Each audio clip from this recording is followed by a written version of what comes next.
All right, well, let's get started. This is the monthly meeting of the Woodworkers Guild.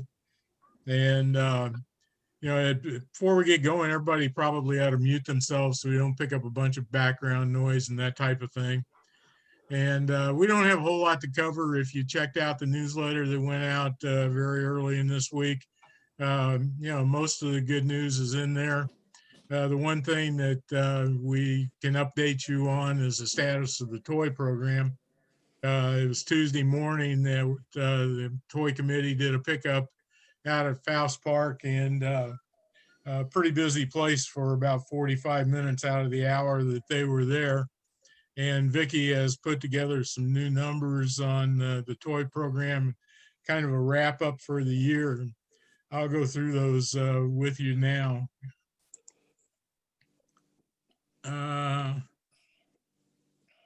I think. I have them if you need them. Whoops, here we go. Hang in there just a second. All right. Here's the numbers on the toy program. November, they collected 850 toys, delivered 811. And year to date, we collected 5,427 toys and delivered 5,125, which gives us a grand total since 1994 of 74,987.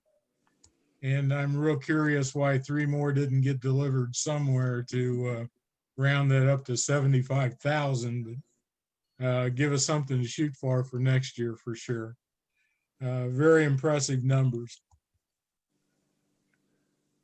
Especially the Toys for Tot, Wayne. I think we really should be proud of that one. 474 toys were collected, mostly Tuesday, to go to Toys for Tots. And I don't know how that compares to numbers last year. Vicki, do you remember? But I think it's this up. is a much higher. This is a much higher number.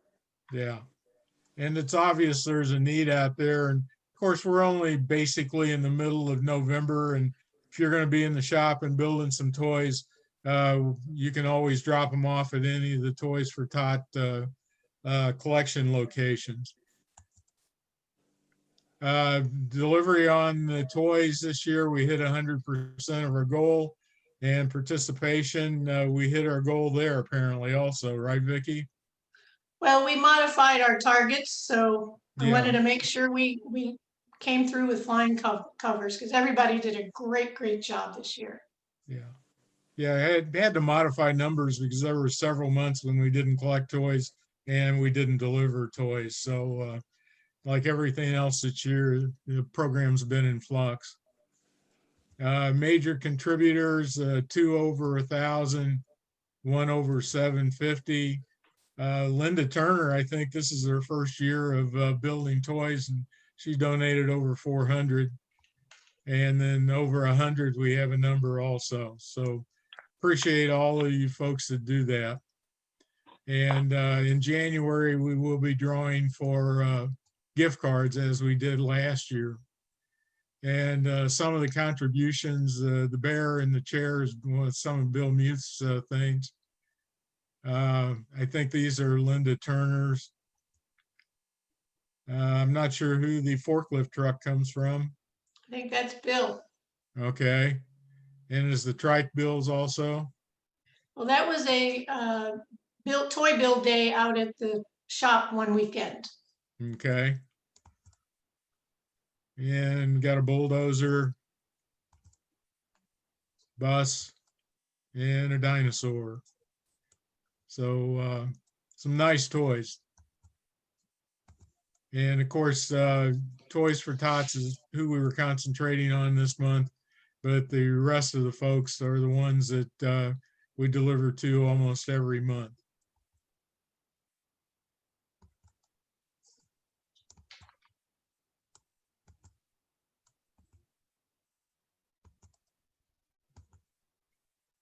So we want to thank everybody for the year that we had. It was a good year in spite of all the problems. Vicki, anything you want to add? Just that I hope that next year everybody keeps making toys. We'll keep collecting them monthly as best we can and make deliveries as the hospitals and such allow us. But we still see the program continuing, and we want everyone to continue their efforts because they're truly needed and appreciated. Certainly, this time of the year, Toys for Tots, a lot of people without jobs this year, or minimal jobs, and I'm sure they're going to be overwhelmed by demand. So, Yeah. you got about 3 to 4 more weeks to build some stuff and get it to their donation spots. So, certainly encourage you to go do that. All right, let's move on then to our speaker tonight. Our speaker tonight is Dr. Michael Ogilvie, who's a professor of physics at Washington University. And if you ever wonder what a professor of physics does, I suggest you go to WashU's website and look him up and be a little bit overwhelmed by the topics that he tackles on a day-to-day basis. But at some point in time, he discovered some music, and he's going to be talking to us tonight about the selection of wood for musical instruments. So, Michael, you want to take it over from here? Sure, thanks, Wayne. Actually, I think I'll certainly talk about that. I kind of saved a lot of the pretty woods for the last part. Saved the best part for last. What I'm going to do is I'm going to try to. Some of you may have noticed that I'm actually on 2 screens. That's because I'm on 2 different devices, a laptop and a tablet, and I'm going to switch my tablet over into screen sharing mode, and then we're going to move over to some slides, and with a little bit of luck we'll be there. How's that? Okay, so I want to thank you all for having me. As you may have realized, I'm no woodworker. It does run in my family. My great-grandfather, Willie Clarence Ogilvie, who was the first member of the Ogilvie family, my branch of it anyway, born in the US, was a cabinet maker. My brother did get that gene. And, he's very much a woodworker, has built a bunch of furniture for his home, but it escaped me. So I got the music bug when I was, a young teenager, and it's more or less stayed with me for a long time now. And, what I'm going to tell you is not just about the woods, but things that might be useful for you to think about if you were interested, for example, in, say, building a guitar or repairing a guitar, restoring a guitar, buying a guitar. And so I'm going to start with what makes a guitar a good guitar, okay? I'll talk about some other instruments as well, but I'll stay pretty close to the guitar because that's the one I play and that's the one I know the best. So if you want a good guitar, you want a guitar that's easy to play, right? You want it to be comfortable. You want it to be easy to move along the neck and to form chords. There's something called the action, which I will show you in a little bit. And you want that, basically that's how hard it is, determines how hard it is to fret the strings.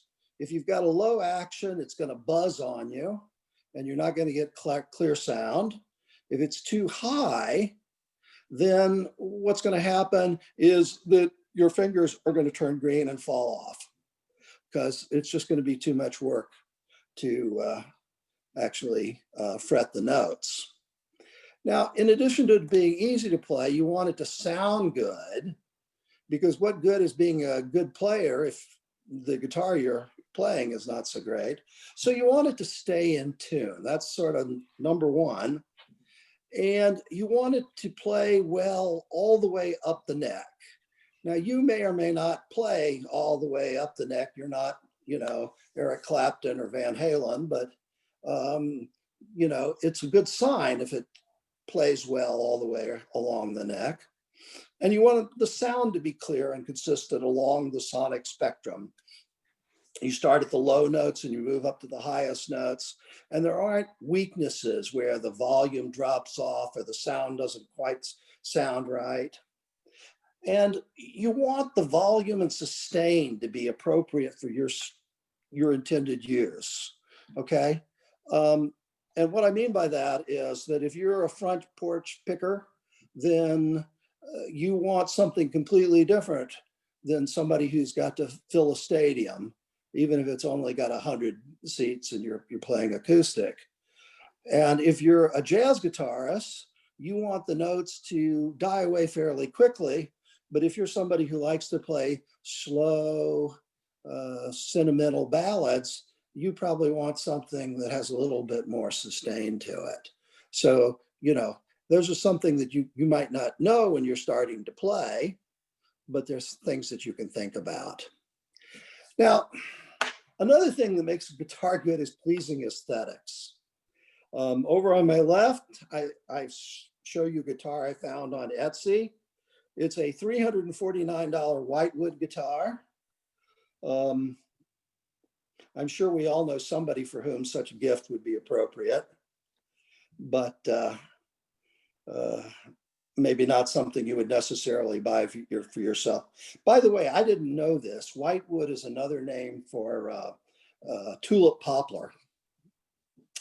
And over on the right, you see a $5,000 guitar with maple back and sides. And that's more something that I might like to have. I could probably afford the one on the left a little better, but okay. So, those are things you can take into account. You want a guitar that looks nice, plays well, sounds good. There might be other things that are important to you, like some sort of sense of connection. Okay. Now, this guitar here is a presentation guitar. It probably sounds really nice. I've never heard one played. I'm not sure that the 400 guitars of this type get played very much, but this is a unique kind of guitar. So in the original 13 colonies, trees were planted to commemorate the founding of the country, and they were called Liberty trees after the original Liberty tree under which delegates met to discuss the formation of our country. And all of these trees are now lost. The last one to go was a tree in Annapolis, Maryland, and it was taken down in 1999. And you don't see the same when it was damaged by Hurricane Floyd. And this tree, the wood from this tree, was purchased by Taylor Guitars, one of the large quality guitar makers, and they used it to make these special guitars. So what you see on the back is you see the tulip poplar wood, very pretty book mashed wood, some of it finished with a nice stain and then some of it left unstained to make give it a nice look. And then there's, I think that's Sitka spruce that's been finished on the thing. So this is a very nice guitar, and I think that anybody who had one would be proud to own it. You can see that in sort of the middle where the body of the guitar meets the neck, that's actually a laser cut Declaration of Independence scroll. And then around the fret hole, the sound hole rather, there's a pre-Revolutionary War flag, and there's 13 stars for the 13 original colonies. And then up on the headstock, there's an early American flag. So it's a very, very striking piece of art, I think. By the way, I think most of you are muted, and that's great. But if you have a question that you want to ask and you don't want to wait until the end of things, just feel free to unmute yourself and ask away, okay? Dwindling number.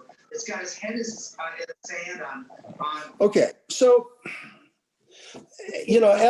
as a physicist, I want to tell you just a little bit about the physics of music.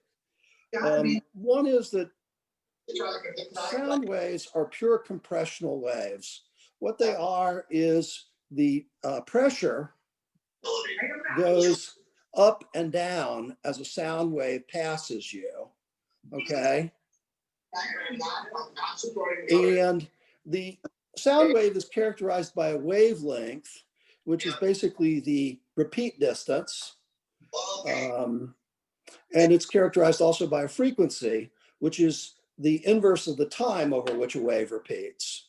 So if it takes 1 second for this pattern that we just saw to repeat, right, that is 1 hertz, 1 cycle per second. Okay, I didn't want that. I wanted this. So the frequency and the wavelength are related, and they're proportional to the velocity of sound in whatever your medium you're using. And in a vibrating string, good old Isaac Newton proved that the velocity of sound in the string is the square root of the tension in the string divided by the density of mass in the string.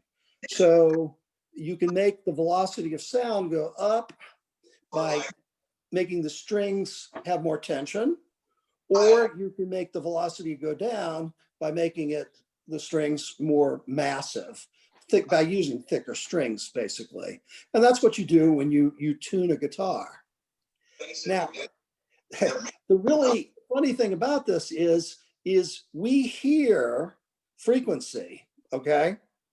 But instruments are controlled by wavelength. So we have sort of an indirect control over what we hear because the wavelength of a guitar is fixed. And what I'm going to do, if I can do it, is I'm going to come over here. Okay. Can you all see what I'm doing? I can't really tell. You should see me now, right? Just you, not anything else. Okay, I'll switch back in a bit. So I'll tell you a little bit about this guitar later, but I want to show you something about how this works. So this here is the nut, and this here is the saddle, right? Saddle's this end here where the string stops, and then the nut is where the playing part ends and the tuning sort of starts, okay? And that's a half wavelength. So basically what you're seeing, what you're hearing now is the whole string vibrating like a half a cycle. It just looks like that.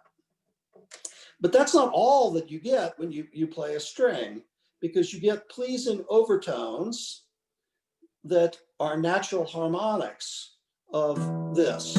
Because, if you just had something that just sounded like a pure note, it would just sound like some sort of electronic sound. It wouldn't sound good. And so what you're actually hearing is, for example, this guy, and it's harmonics. Right? And that goes to making up the whole sound experience that you get. And this is one of the things that colors the sound that you get from any musical instrument. So if I take my hand here and I put it at the 12th fret, sort of mostly baked potato. Can you see this? It's halfway between the saddle and the nut, okay? And if I put my finger down and I pluck this, I'm actually not pressing down, I'm just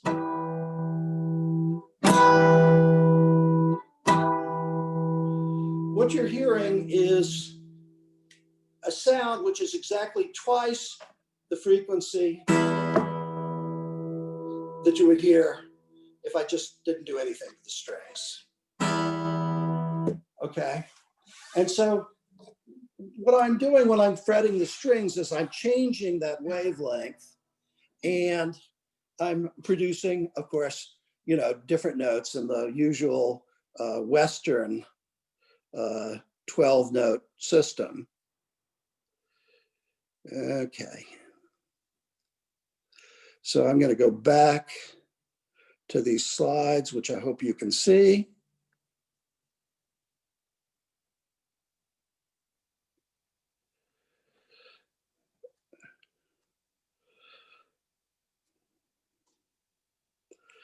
And we're back, okay?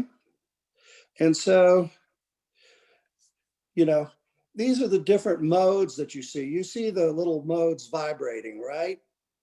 Wayne, nod your head if you can see them. Thank you.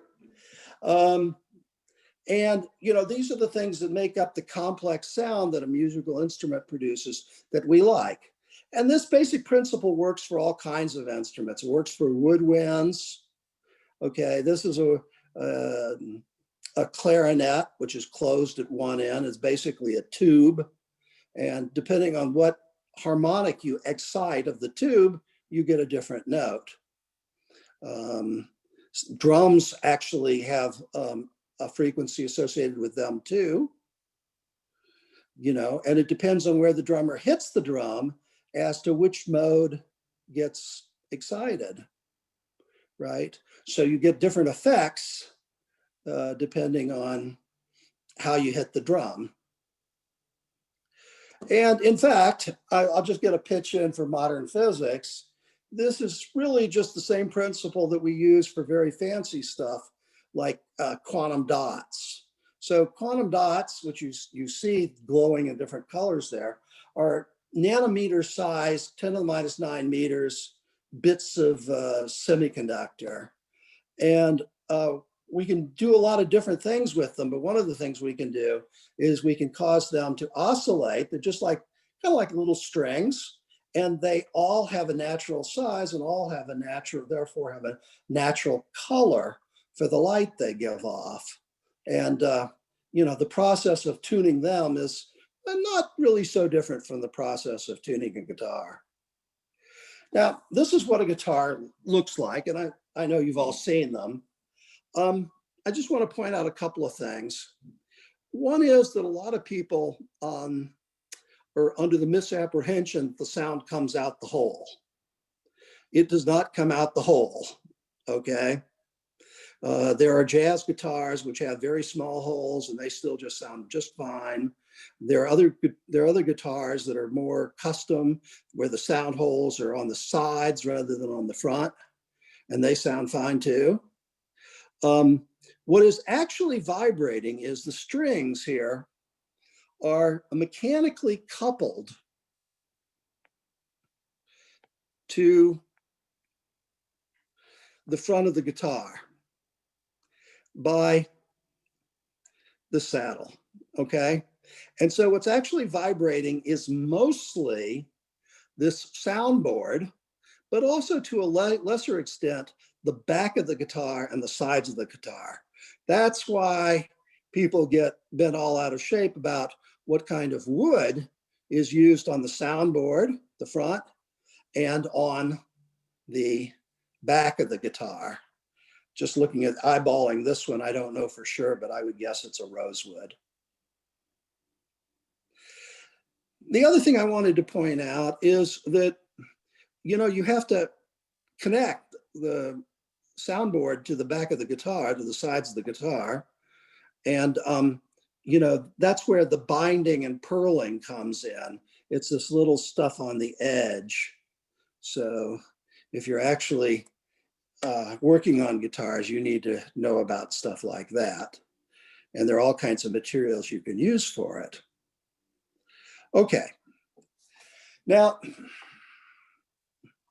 I think you all know more than most people how modern CNC equipment has revolutionized all kinds of construction and manufacturing, you know,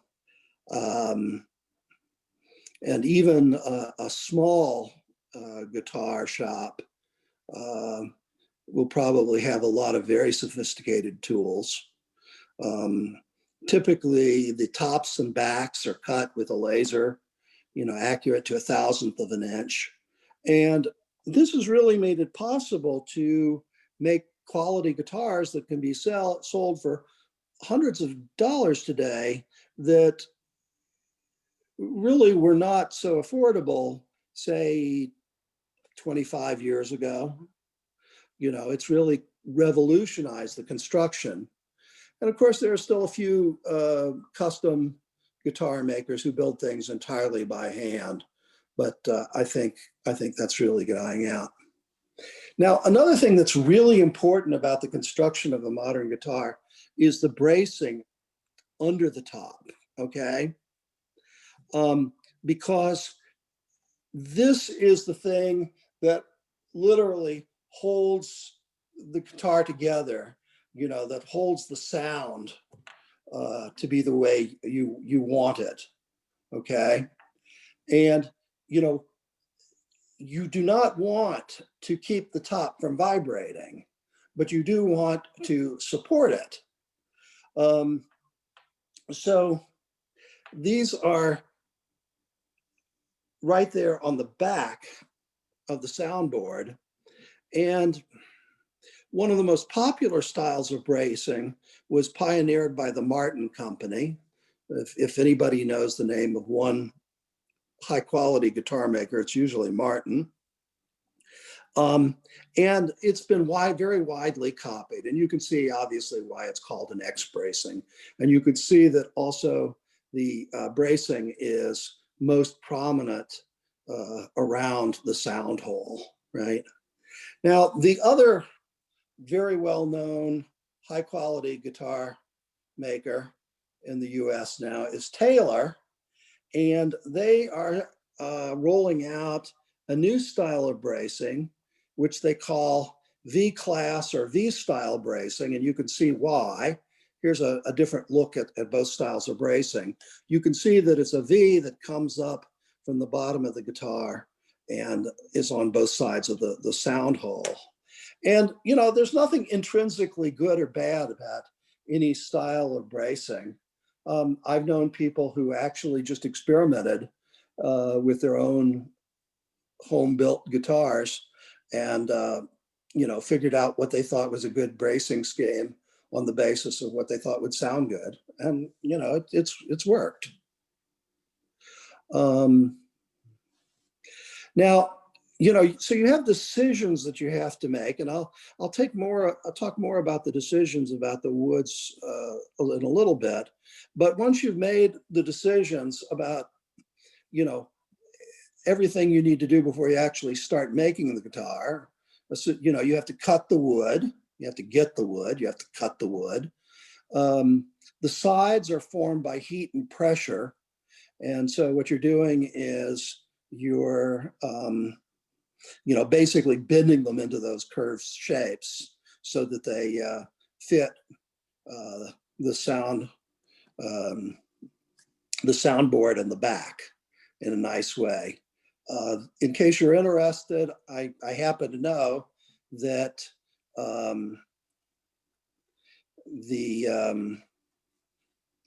the top wood, you know, the soundboard is usually cut in you know, a set of 4 90-degree sections or radially outward, whereas the back is usually quarter sawn.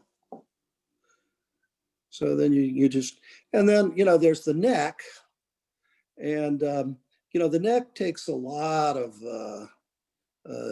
force. It has a lot of tension on it.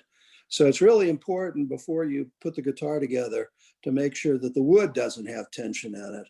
And so what they usually do is they mill it over several days, and as they refine it down into the shape they want, just to make sure that there's enough time for any tension that's left in the wood to relax, and, you know, also to, you know, find those pieces that maybe aren't quite up to it. You know, if you're making a high quality guitar, you don't want to use inferior wood in any part of the guitar. It's just too costly a investment of time and money. Oop.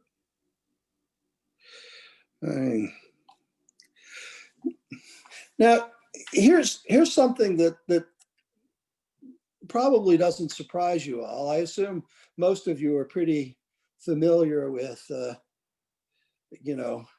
what makes a good piece of furniture and what makes a piece of furniture that people will buy. Not necessarily the same. And that is some aspects of the aesthetics of guitars. Well, the wood is important because of the sound, but as long as you're going to have interesting wood, you might as well have something that looks good. There's color variation, there's pattern orientation, figuring of the wood, but mostly that doesn't actually affect the sound.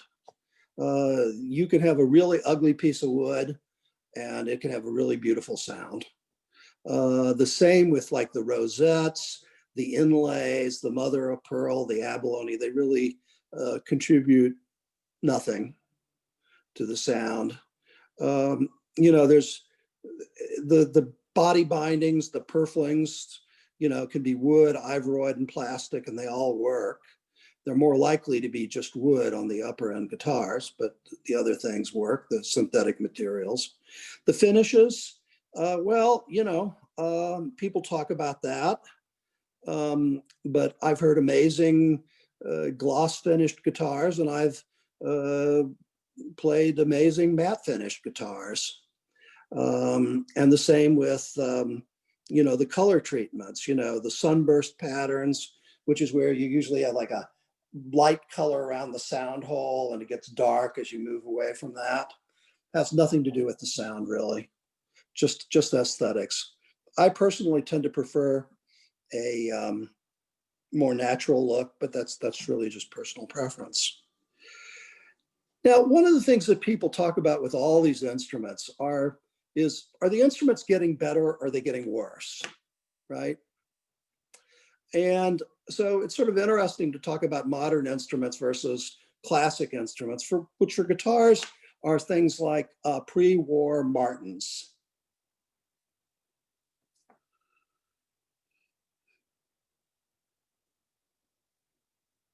Okay. I seem to have lost you off of one.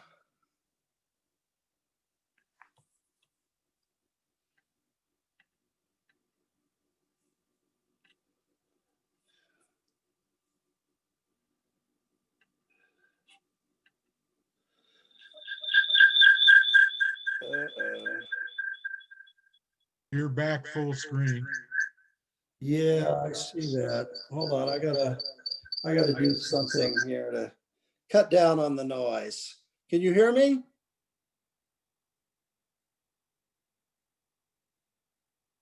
No. We can hear you. Oh, you can hear me.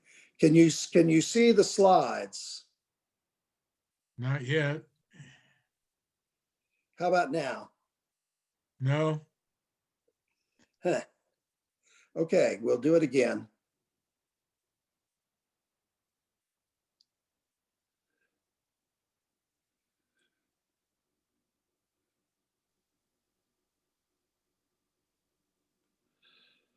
Sorry about that.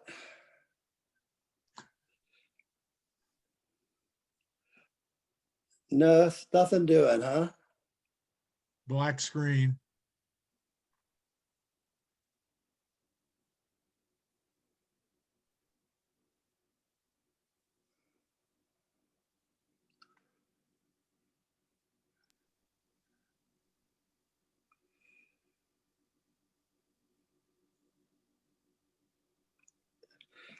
Should be back.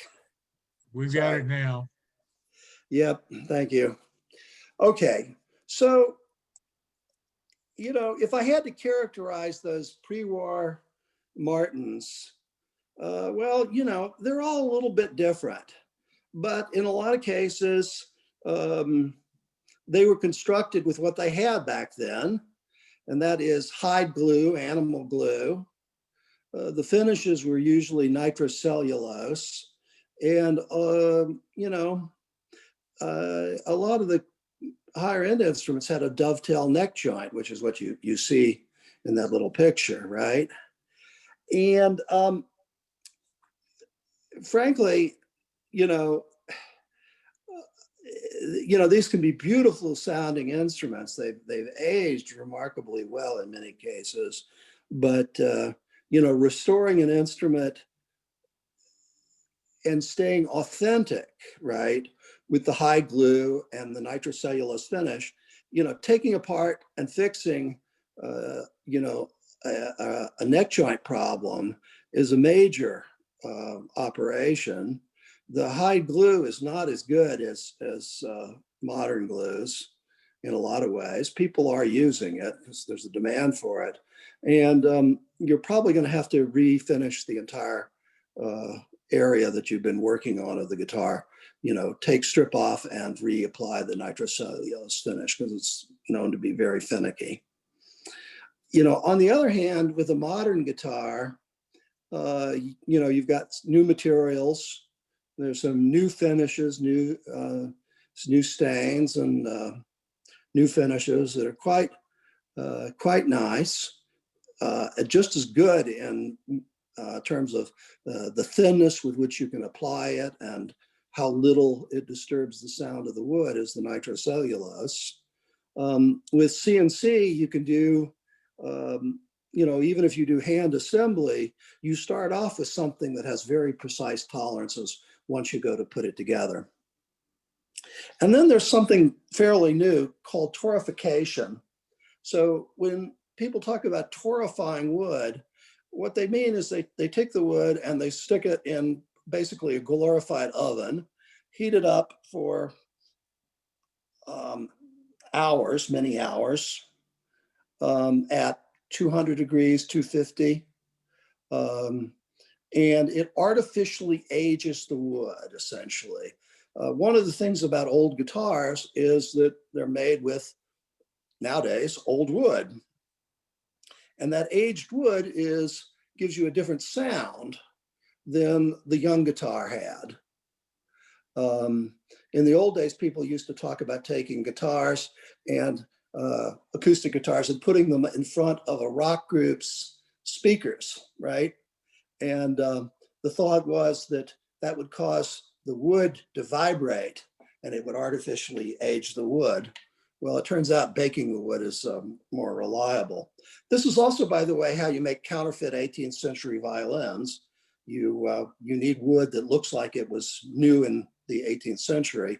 So you age your wood until it looks old. Very important if that's what you want to do. Now, if you're tired of wood, you do have some options. And one of the options is carbon fiber guitars. This is a guitar by a company called Rainsong. It's made from carbon fibers and an epoxy matrix.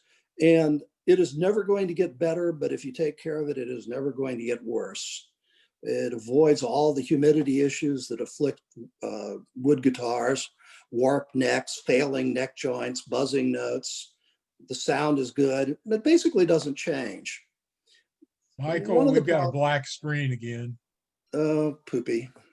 Well, I'm looking at a black guitar, so I guess that's appropriate. You know what? Let me just switch over to this. I think I can do that. Okay. Since I got two, I might as well use them, right?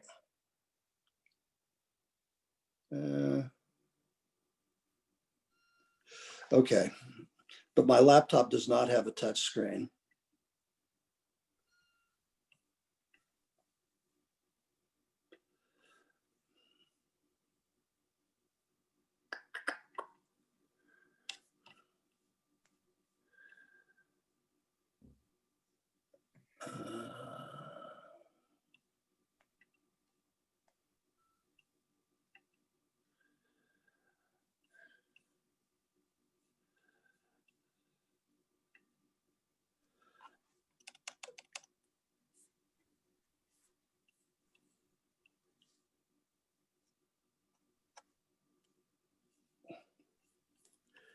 Okay, here's what we're gonna do.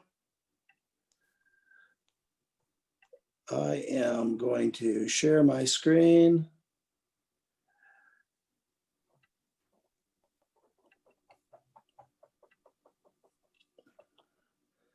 And we should be good. We have To a go. picture of 3 guitars. Yep. Okay. So okay. So as I was saying about rain song guitars, I personally don't want one, but if I were a gigging musician in Seattle, I might. So it's an option. Now, I promised I would talk a little bit about other instruments. And so what I've been talking about actually also applies to violins. You probably know that there's this mystique about Stradivarius violins. You know, they're old, they're worth a lot of money, and they are either in museums or in the homes of the very wealthy, or played by some of the best violinists in the world. And the question is, what's so good about them? Well, there are lots of different theories. Maybe the wood. The wood is typically spruce with on the top and maple backs. That's also a choice that's available on guitars. One theory says the Little Ice Age, which was around the time that Stradivarius was working, produced exceptionally dense wood with very consistent density. And that shows up in tests on Strads. But on the other hand, maybe Stradivarius was just very good at picking the right wood to use. We don't know. Maybe it's the finish, the varnish. Are there other chemical treatments? We know that Stradivarius violins were treated with various chemicals, but we often don't know when and why. Maybe it's the construction. These are guitars that are known, sounds to me. These are violins that are known for great volume and great clarity. And maybe Stradivarius was just extraordinarily gifted. On the other hand, there's a real possibility that maybe there's nothing that special about Stradivarius violins and other stringed instruments. Stradivarius maybe have been a gifted violin maker, but he may not be better than modern violin makers who are at the top of their game. There have been blind tests over the last 2 centuries where violinists listen, an informed audience listens. The great care is taken so that nobody knows who's playing what, and in these kinds of blind tests, it is not necessarily the case that the Stradivarius violins come out on top. So there is at least the possibility that, they aren't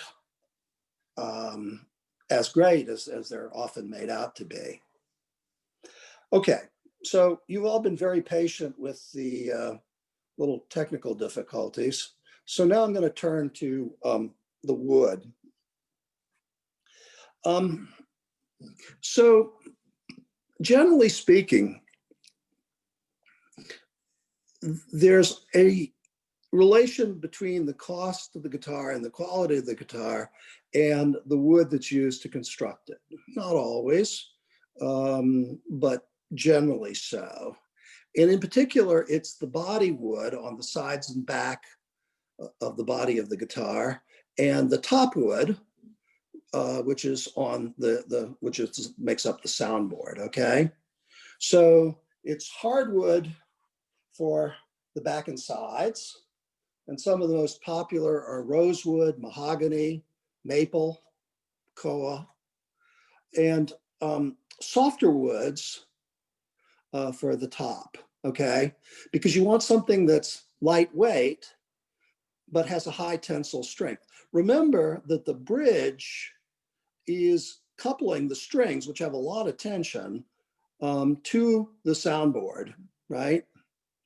And so that soundboard had better not be balsa wood or something ridiculous, or pine, or willow, something like that.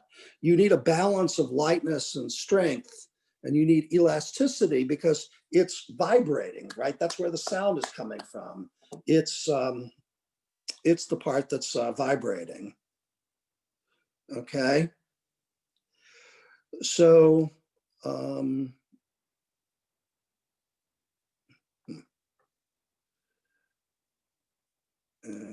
I'm trying to figure out where I'm going to leave that alone. Okay, so the most common top wood is Sitka spruce, and it's a good choice. But you also see other spruces, and you see some cedar, and you see occasionally some redwood. It's just a good choice for a guitar, and Sitka spruce is in good supply. Okay, there are other spruces which are not in good supply, and those tend to be rarer too. Okay, some guitars, particularly guitars with like a maple back, may have a maple top as well, or a mahogany top, or it's very common for woods to be constructed completely of koa, which is an expensive wood found only in Hawaii.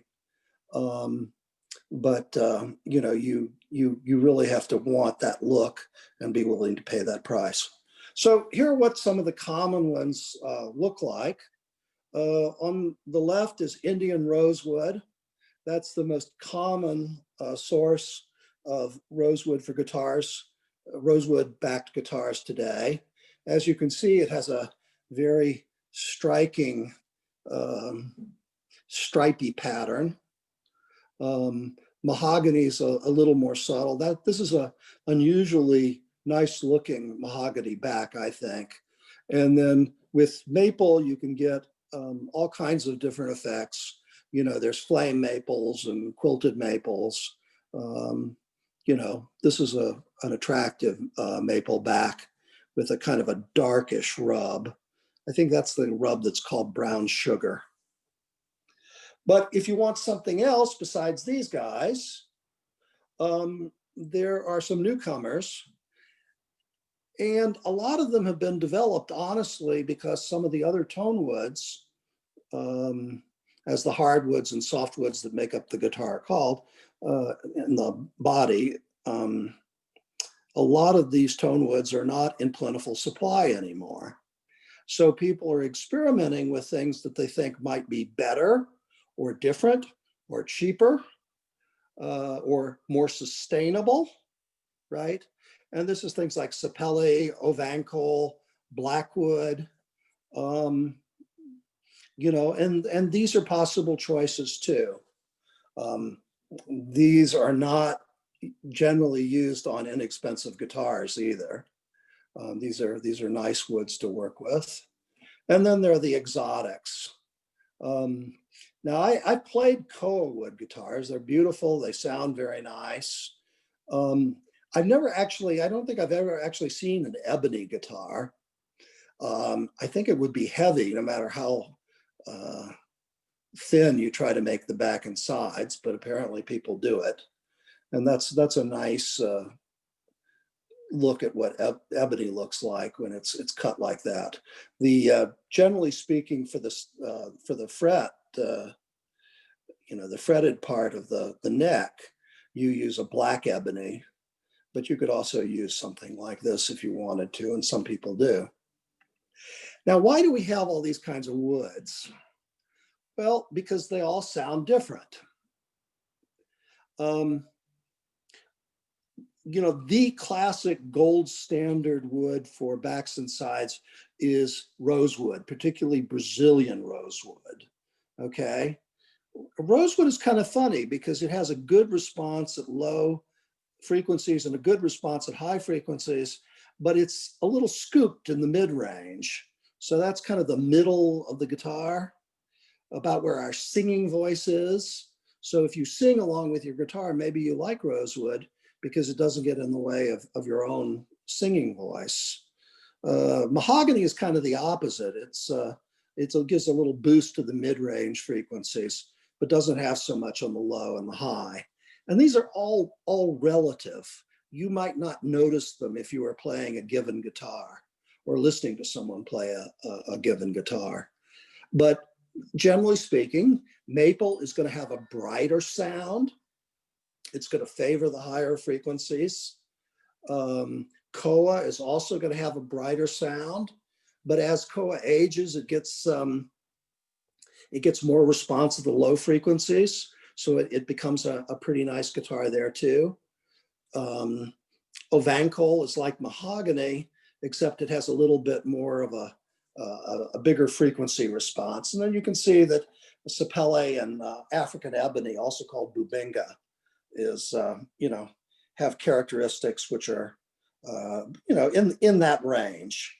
So, if you like to play low growly blues, maybe you like rosewood. If you like to play real jangly 60s music like the Byrds or Jefferson Airplane, on acoustic, of course, maybe you'd like maple or Koa, right? So, you have lots of choices. Just, when you go to the guitar store, I advise you to leave your wallet or your purse at home. Of course, maybe it's not a problem for you guys because you just can dream of, making your own, right? And these are some of the samples of the different top woods that are worth considering.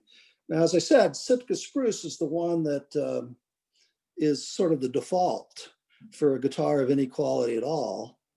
It used to be that there were a lot of Adirondack spruce was used in pre-war guitars, but it was over-harvested. And so now you don't find it except on the most expensive, the high-end instruments. And it tends to be one of the best of the spruces. Another one that's good and is only available in limited amounts is Lutz spruce, which is actually a hybrid of Sitka and other spruces. And so these two, would probably tend to only be found on high-end instruments. Engelmann is similar to Sitka, but maybe not quite as good an all-around wood. I think that one is found in Europe and is actually used on some European guitars. Now, if you don't like the spruces generally have a pretty bright, straightforward sound. If you're somebody who likes to, strum the guitar, you're going to like spruce. If you're a little softer and you don't beat on your guitar to get a loud sound on it, maybe you like quieter little songs or something. Maybe you're a finger picker like me, you might want to consider the cedars, okay, which are a little bit more towards the red end of the visual spectrum. They're a little softer. It's a material, and they are very forgiving woods. They tend to make the player sound good, and so that's a nice choice for the finger picker. Now I want to show you one other wood that's really actually very rare, and that is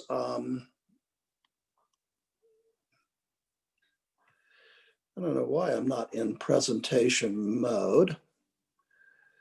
Probably because this stupid old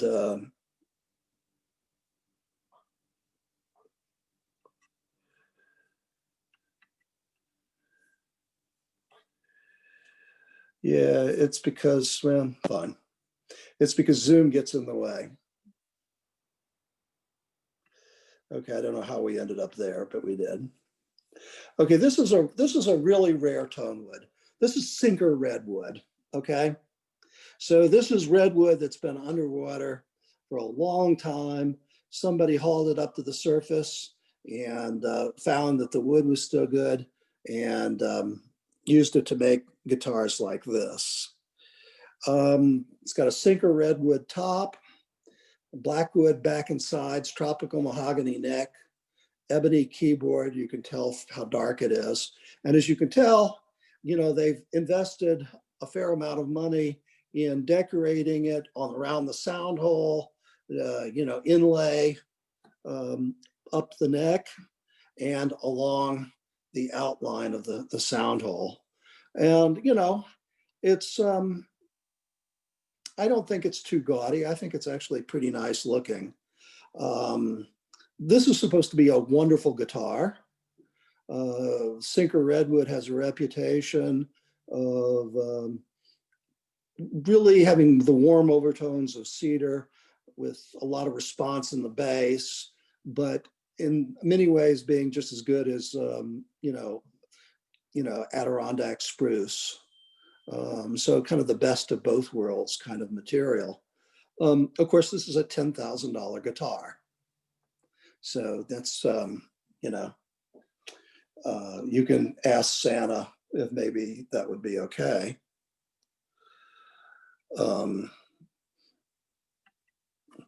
Now, I'm going to finish up. Thank you for being patient with me. But I just wanted to say a little bit more about some of the issues having to do with woods. I don't know if you've encountered this, but with a lot of the woods that are really nice, there's a problem because,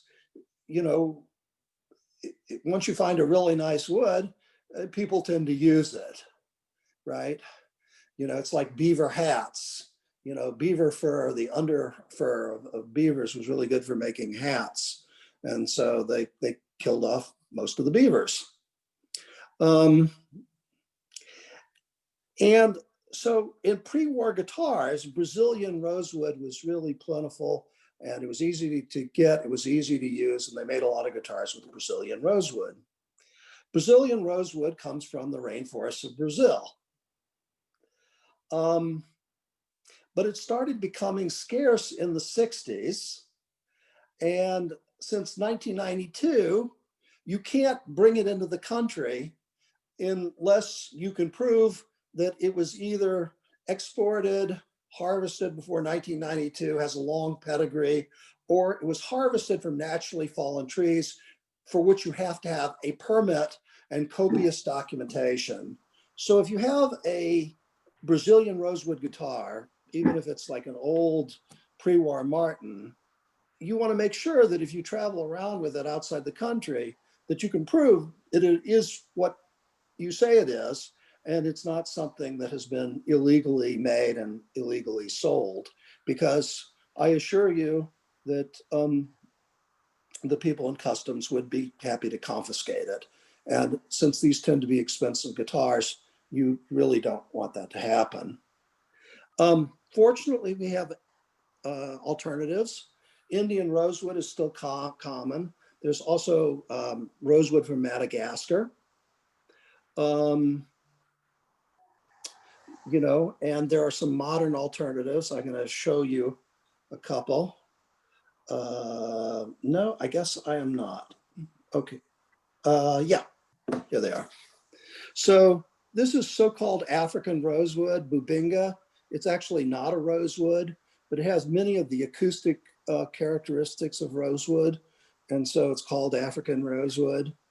As you can see, it sort of more remembers like a quilted maple, I think, in terms of the finish. And then here's Cocobolo. Both of them have been, treated nicely with some book-matched wood. And then, the stain has been left off of a center stripe. So you can see that. Now, that's basically all I wanted to tell you. So I'm gonna stop sharing my screen. I guess everybody can see me now, right? Is that right? Yes. Yes, we can see you. Oh, good. Okay. Always good to know. So this is a good time for anybody who wants to ask questions to ask them. If you like, I can show you some of my own guitars.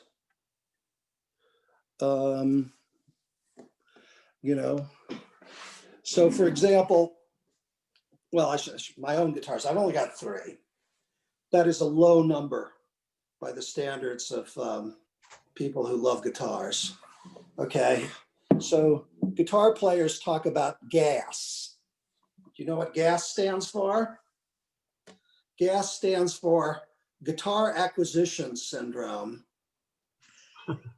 You know, you get into that guitar store and you just have to have it, right? So this guitar here is a decent guitar for a beginning player, something that you could use for a long, long time. I use it to, take it to family events and other things where I just need something that'll produce music, but it's a nice guitar. So Siegel S10, okay? And it has a cedar top, right? And it's a little unusual. Anybody want to guess what the back is? It is a tone wood, but you probably think of it as something that's you use for furniture. It's cherry. And it's it's a perfectly good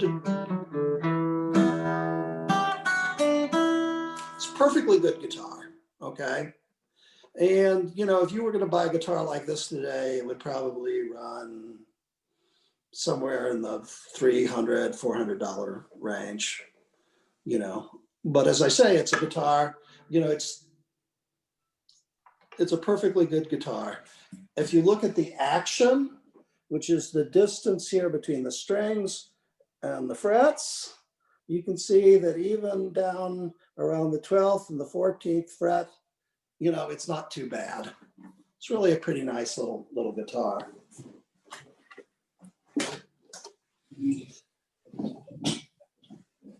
Now this is actually, of the 3 guitars I play regularly, this is the one I've had the longest. This is a Taylor S10. Sorry, this is a Taylor 410. It's spruce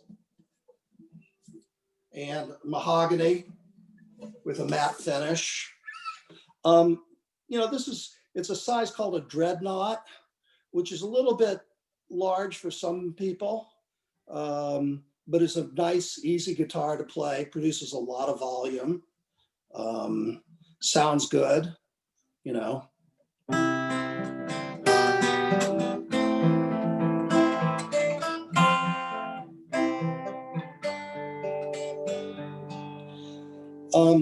has a very even tonal response, okay?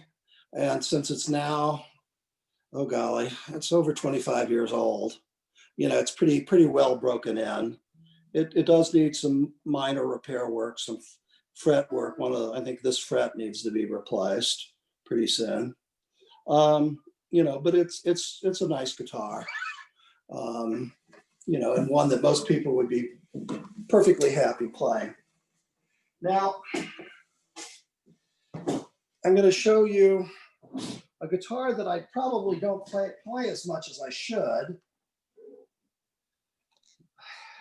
which my wife bought for me for one of those, what they call them when you get to reach a certain age and they start talking about big birthdays? They're not talking about when you turn 10. So this was a big birthday present. This is a Husson Dalton OM model. It's a smaller guitar than a dreadnought.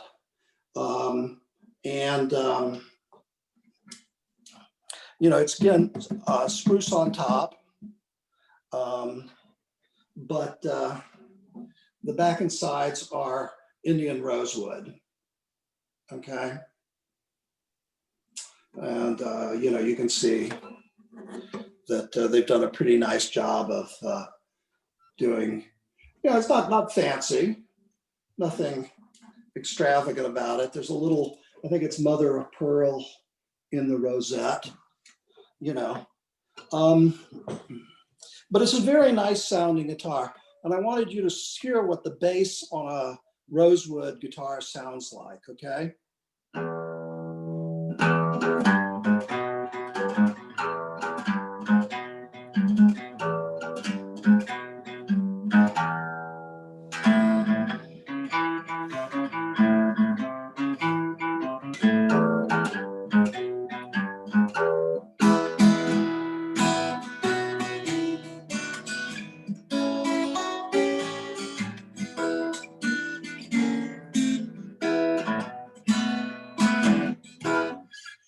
And I don't know if you can hear it, but I certainly can. There's this kind of growly sound.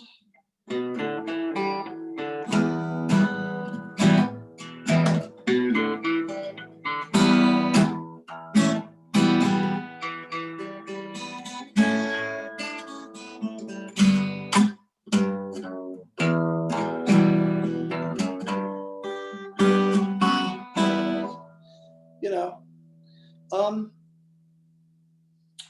and you know, this is actually a wonderful guitar too. It has a great deal of sustain. You could hear the overtones. You know, it just goes on and on and on. But you know, but if that's not what you want, then that's not what you want. But it's still a very pretty guitar. So, you know, I would be pleased to answer any questions you have.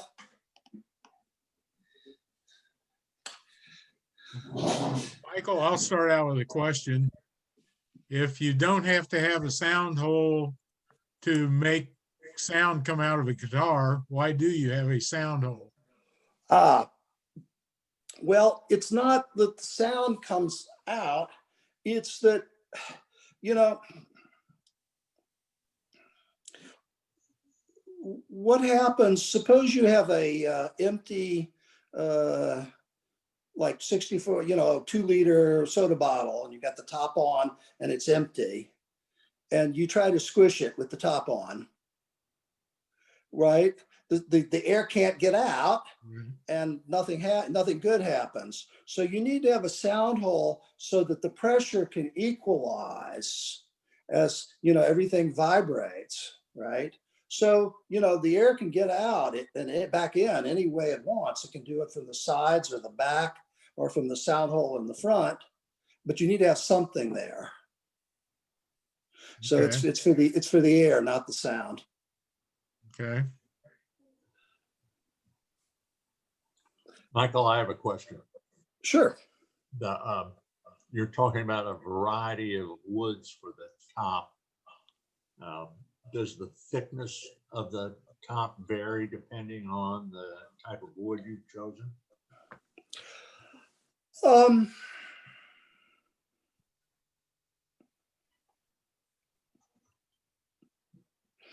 It probably varies with the skill of the maker and the, you know, the quality of the guitar they're building somewhat. But so, you know, just to give you an idea of what the, you know, I've never seen anything that actually discussed that point, but to, you know, just give you an idea of some of the tolerances involved, and, you know, what makes a guitar, one guitar different from another. So you might have 2 guitars, and maybe one has a width of, you know, across here, right, of 1 3/4 inches. And another one has 1 11/16 inches. And that is a difference that makes a difference not only to the people who make it, but it actually makes a difference to the people who play it. Okay.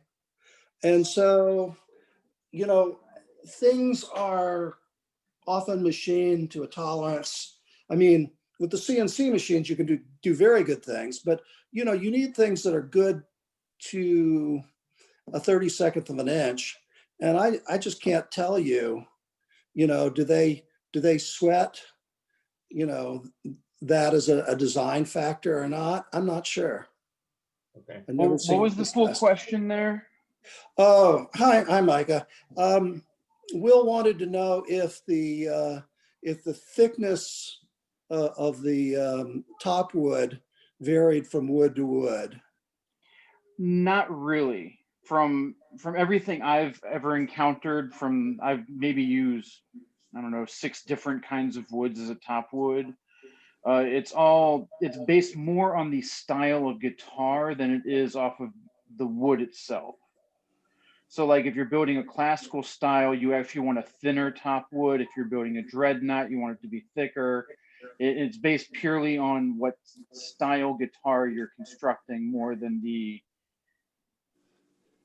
Yeah, and wood. the classical guitars have nylon strings. They put less stress on the top. The dreadnought is bigger, puts more stress on the top.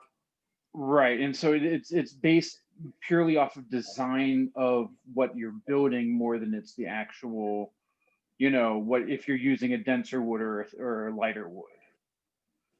Yeah, yeah. I keep thinking about that. That ebony guitar. That sounds like a real pain to work with. Yeah, but if nothing else, it's going to take the longest to actually get everything done right. So. Yeah. Yeah. Anybody else? Anybody want to share their stories of building guitars or repairing guitars?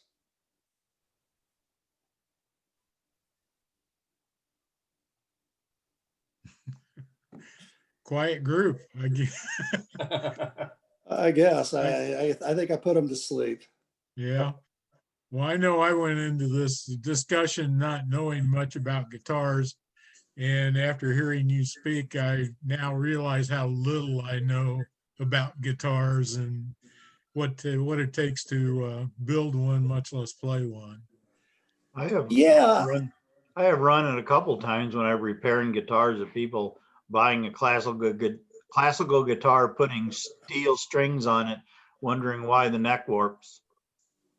Oh, see, No. usually for me, it's why is the saddle lifting up from the top Oh, wood? yeah. Because they put the steel strings on the classical guitar, and they're like, "Why is my top all warped?" And I'm like, Yeah. "Because you're putting 3 times the pounds of pressure." Yeah. Oh yeah. And there's no, and in most of them, the older ones, there's no truss rods. Nope. Yep. No. And so no, you can't put that kind of stress on those things. And it's really fun. It took me about 2 months one time to get a warp out of a neck from somebody doing that. And Oh yeah. weights and moisture and Yeah, that's something that I meant to mention but didn't, and that is that most modern guitars, not all, but most have a truss rod that will allow you to make minor adjustments to the neck relative to the body of the guitar, with nothing more than an Allen wrench. yeah. And a good guitar tech can take care of a lot of problems with just a minor adjustment. But of course, if you've got some old-fashioned joint there, then it's not going to be fun for you. Or you get the guitars in where somebody takes the bow out of the neck totally, and you got a straight flat neck and wanting to know why there's no action, and it buzzes all the time. Yeah. I mean, think of these stringed instruments as kind of nice pieces of small furniture that have to survive a certain degree of indignity, because the strings put a lot of stress on the instruments.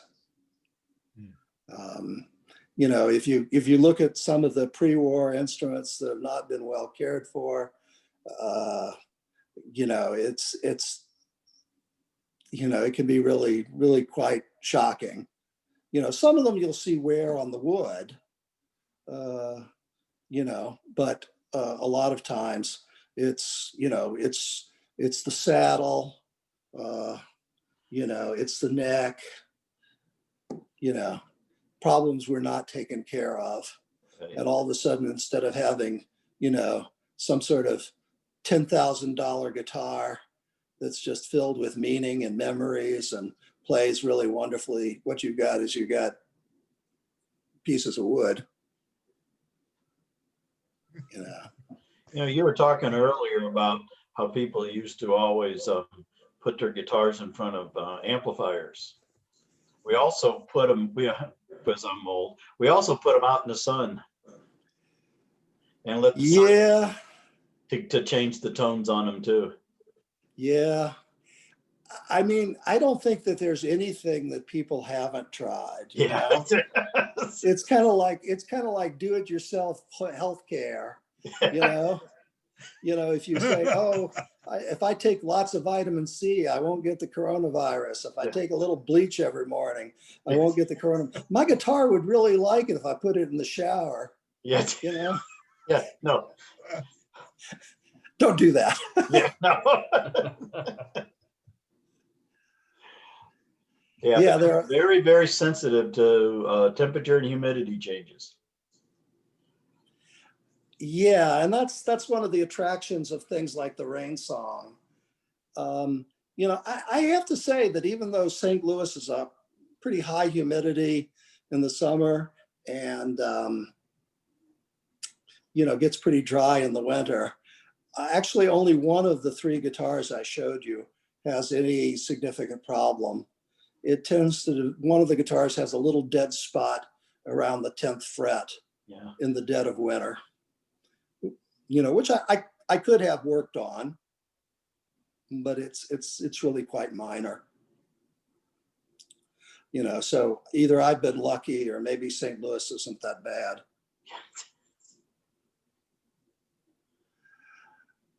All right. Any other questions for Michael? Comments? Professor, do you do any research into other woods outside of the area of guitars?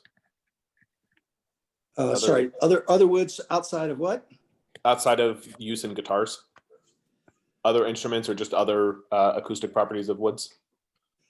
Oh, well, there are people doing that, of course.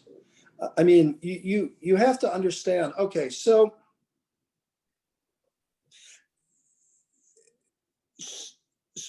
you can do fabulous things these days, about predicting the characteristics of a given geometry, bracing patterns and that sort of thing. But ultimately what it comes down to is, there's somebody at the top of the companies, sometimes it's the guy who's got the name, Dana Bourgeois, Craig Breedlove, same with Taylor. There's still a Martin at the head of Martin Guitars, but I don't think he's a serious expert. And it comes down to sort of, what they think the guitars can do. But, more globally, I have to say that there's a lot of interest in using woods for more things and sort of getting more out of our woods. Okay. I'll give you an example. Just bear with me for 1 second.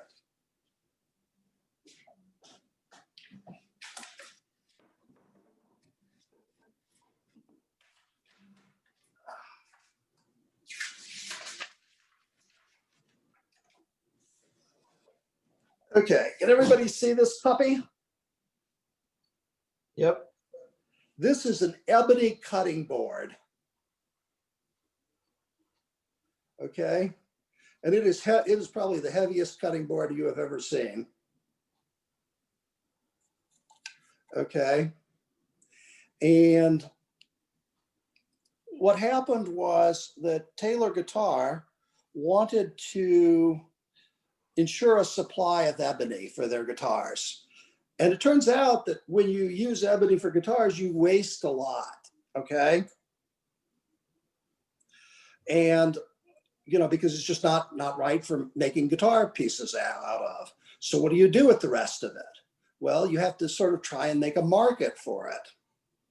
And so what they did was they set up a company and a foundation to try and make a sustainable long-term use of ebony on commercial basis in such a way that they could ensure that ebony would be around for generations to come. And this is one of the products that is sold by the commercial end of that project is an ebony cutting board. And it's really good because, you buy it once and you can give it to your grandchildren, and it's not going to show too much wear.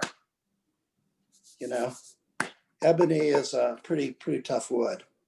So yeah, I mean, my wife's a biologist, not she does work on the retina, but a lot of the people in her department are always looking for new things you can do with woods, new things you can do with plants, new things that you can do with all these kinds of natural materials, and trying to develop new markets for them. But you don't always know, I mean, it's not pure science, right? It's a little science and some marketing wizardry maybe, but also just somebody having a good idea, but I mean, I certainly want there to be lots of different exciting kinds of woods around for people like you all to enjoy, for people like me to enjoy, for our grandchildren to enjoy.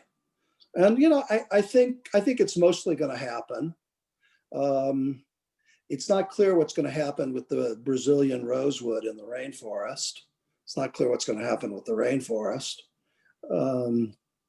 But fortunately, we aren't dependent on that for that particular kind of wood. We do have alternatives. I know that isn't quite what you asked, but that's my. It still gives me some information. I on a little bit of a mission to learn more about a certain supply of wood that I recently came into possession of, and why these were the species that were deemed valuable and necessary. It was a former flute maker, and so he had a large selection of different species out of Australia because he couldn't get the stuff he wanted out of Africa anymore. And so I was trying to understand a little bit more of where and why and what are these properties. So. Yeah, so people are really scrambling. Taylor just introduced a series of guitars made from what they call urban ash, which is actually made from a kind of ash that grows around Los Angeles. And it grows, and it grows fine, and eventually the trees need to be taken down. They've made a deal with the company that harvests the trees, and it turns out they make pretty good guitars. So it's a natural wood for guitar bodies, yeah. So, 100 years from now, maybe we'll see violins that are made with, urban ash or some very prosaic wood that, nobody ever dreamed of using for an instrument. Well, Michael, I'll ask a question. I don't know if you can hear me. I can. Okay, so you seem not fond of hide glue compared to modern adhesives, but if you're going to have to repair a guitar, it would seem hide glue would be pretty attractive. Well, had to get yeah. So I mean, I wouldn't. Somebody said I've got this pre-war guitar. It's in good shape, but it needs a lot of work, and I want it to be authentic. I mean, sure, that's what you do, but nobody's not saying that hide glue isn't effective. But my understanding is that it's not as much fun to work with, and as quick acting as some of the modern compounds. Certainly, there are a lot of choices today in terms of that kind of glue product. So let's say if you use one of those to make a guitar and then later have to repair it and get inside of it, how do you do that? Well, it depends. Honestly, it depends on the guitar. Mhm. you know. You know, some very high-end guitars are surprisingly easy to work on, and some inexpensive guitars are just about impossible because of some of the details of how they've been constructed.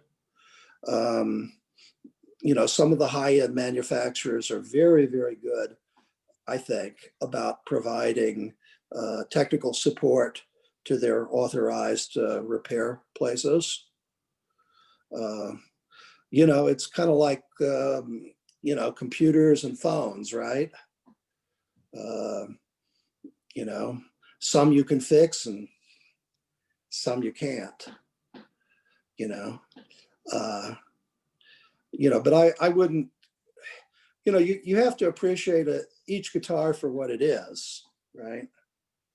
You know, you're going to treat a grand old lady guitar very differently from something like that purple monstrosity that I showed you at the beginning, right?